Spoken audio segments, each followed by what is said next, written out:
ഒടുവിൽ ഏറെ നാളത്തെ കാത്തിരിപ്പിനു ശേഷം ഇന്ത്യൻ ഫുട്ബോളിൽ ആശ്വാസം ലഭിക്കുമ്പോൾ ടോപ്പ് ടയർ ലീഗായ ISL ഫെബ്രുവരി 14 ആരംഭിക്കുകയാണ്. ഒന്നിനും കൊള്ളാത്ത ഇന്ത്യൻ ഫെഡറേഷനും ക്ലബിൻ്റെ പേര് പോലും നേരെവണ്ണം പറയാനറിയാത്ത സ്പോർട്സ് മിനിസ്റ്ററും തീരുമാനിച്ച് ISL തിരികെ കൊണ്ടുവന്നെങ്കിലും പഴയ ISL ആയിരിക്കില്ല ഇത്തവണ നടക്കുക.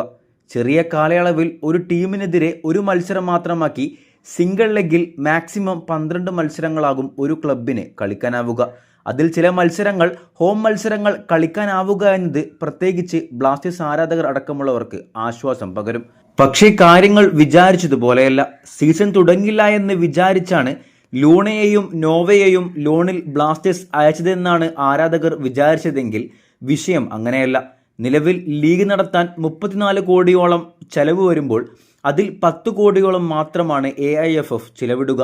ബാക്കി 14 ക്ലബ്ബുകളും 1 കോടി വീതം ഫ്രാഞ്ചൈസി ഫീ കൊടുത്തും ബാക്കി വരുന്ന 10 കോടി ക്ലബിൽ നിന്നും തന്നെയാണ് പിരിച്ചെടുക്കുക. സോ കൊമേഴ്ഷ്യൽ പാർട്ണറോ ബ്രോഡ്കാസ്റ്റിംഗ് പാർട്ണറോ ഒന്നും തന്നെ ഇല്ലാത്ത നൈസായി AIFF ക്ലബ്ബുകളുടെ മേലെ എല്ലാ ചിലവുകളും ഏൽപ്പിച്ചു. അതുകൊണ്ട് തന്നെ ക്ലബ്ബുകൾക്ക് ഇനി അവരുടെ താരങ്ങളിൽ നിന്ന് സാലറി കട്ട് പ്രയോഗിച്ചാൽ മാത്രമേ കാര്യങ്ങൾ നടക്കുകയുള്ളൂ. പല ക്ലബ്ബുകളും ഇപ്പോൾ ആ പണിയാണ് തുടർന്നുകൊണ്ടിരിക്കുന്നത്. പക്ഷേ കുറെ താരങ്ങൾ സാലറി കുറയ്ക്കാൻ തയ്യാറാവുന്നില്ല. കുറെ വിദേശ താരങ്ങൾ ക്ലബ്ബ് വിട്ടുകൊണ്ടിരിക്കുകയാണ്. ബ്ലാസ്റ്റേഴ്സിനെ സംബന്ധിച്ച് 35 മുതൽ 40% വരെ സാലറി താരങ്ങൾ കുറച്ചാൽ മാത്രമേ രക്ഷയുള്ളൂ. സോ സാലറി അധികം വാങ്ങുന്ന 2 താരങ്ങളായ നോവയെയും ലൂണയെയും ബ്ലാസ്റ്റേഴ്സിന്റെ മുൻകൂട്ടിയുള്ള പദ്ധതിയായിരുന്നു ലോണിൽ അയക്കുക എന്നുള്ളത്. ക്ലബിനെ പറഞ്ഞിട്ടും കാര്യമില്ല. ഇത്രയും ഗതികെട്ട ഫെഡറേഷന്റെ കീഴിലാണല്ലോ കളിക്കുന്നത്. എന്തായാലും നിലവിൽ ബ്ലാസ്റ്റേഴ്സ്, ഒഡീഷ അടക്കമുള്ള 6ഓളം ക്ലബ്ബുകൾ ഫ്രാഞ്ചൈസി ഫീ തുടങ്ങിയ ചെലവുകളിൽ നിന്ന് കുറക്കാനാകുമോ എന്ന് സ്പോർട്സ് മിനിസ്ട്രിക്കും AIFFനും മെയിൽ അയച്ചിട്ടുണ്ട്.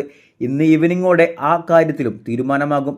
നിലവിൽ 14 ക്ലബ്ബുകളും ISL പങ്കെടുക്കുമെന്ന് പറഞ്ഞിട്ടുണ്ടെങ്കിലും ബ്ലാസ്റ്റേഴ്സ് അടക്കമുള്ള 6ഓളം ക്ലബ്ബുകളുടെ കാര്യത്തിൽ ഇതുവരെയും തീരുമാനമായിട്ടില്ല.